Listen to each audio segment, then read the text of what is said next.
The most important thing, your first question to your customer should be about understanding their problem. How you build rapport, how do you uh, let him trust you, get his trust, gain his confidence, is with the feeling that once he gets the feeling you understand his problem. Customer empathy, being empathetic to your clients, being empathetic to your spouse, being empathetic to your children, being empathetic to your friends. I mean, that's a rule of life, law of life. If someone feels that you are listening to him, you will have his eyes, ears, and also his trust. And I have always started my discussion not just by talking about me, but just about hearing from him, listening. If I have to describe it in two words, either being empathetic to the client or client's problems, rather, and being empathetic to client's problems, or listen to him. Be a good listener, and that helps. People who have problems in their, I mean, a guy is an IT manager, CIO, CEO, he has some problem in his business, he's looking for a solution.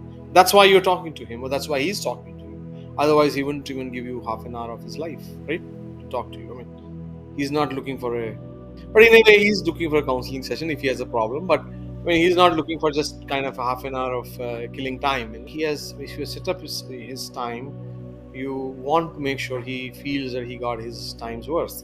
And if he feels that you have understood his problem in that much time, I think that is the first better one. In my early days, I was I was always had the sales hat in all the startups I did. So I would always, first meeting, I would spend majority of the time in listening to the client, understanding his problem, and telling him just enough so that I can get his time for the next meeting. Success of the first meeting was not closing the deal. Success of the first meeting was getting the next meeting. And I used to be focused on that, getting the next meeting. First meeting, I am not going to be in a rush, because if in my rush, in my haste, I may kill the whole relationship, right? He should trust me that I am going to be here for him, right? How do I gain his trust? And the trust is not just one meeting thing, it is for throughout the relationship. Even now, in all my clients that I have at MSIS, the majority of them have been with me for 6, 7, 8, 9 years. And in fact, I can tell you, in the entire life history of MSIS, we may have lost 1 or 2 clients, or maybe 3. One of them went under, other 2 for the reasons that obviously we couldn't deliver on time or something. But we may have gone through hundreds of clients, and the rest of them remain our clients in good standing, continue to work with us. Even if the company goes under, it gets reborn as another company, they become our client again, they get acquired by another company, they become our client again. That tells you, we have that first meeting was the most important meeting for me. I don't try to close the business, I just listen to them, build trust with each other.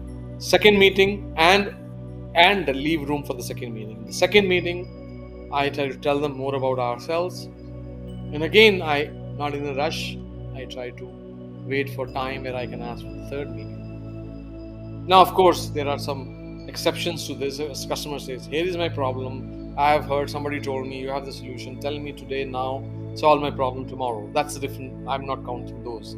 Those have been 1 or 2 instances like that. But majority of the time, and especially we're talking about budding entrepreneurs, build relationship, build trust. Only then, and because it's going to help you not just in your first startup, all throughout your life, right? And that's very important.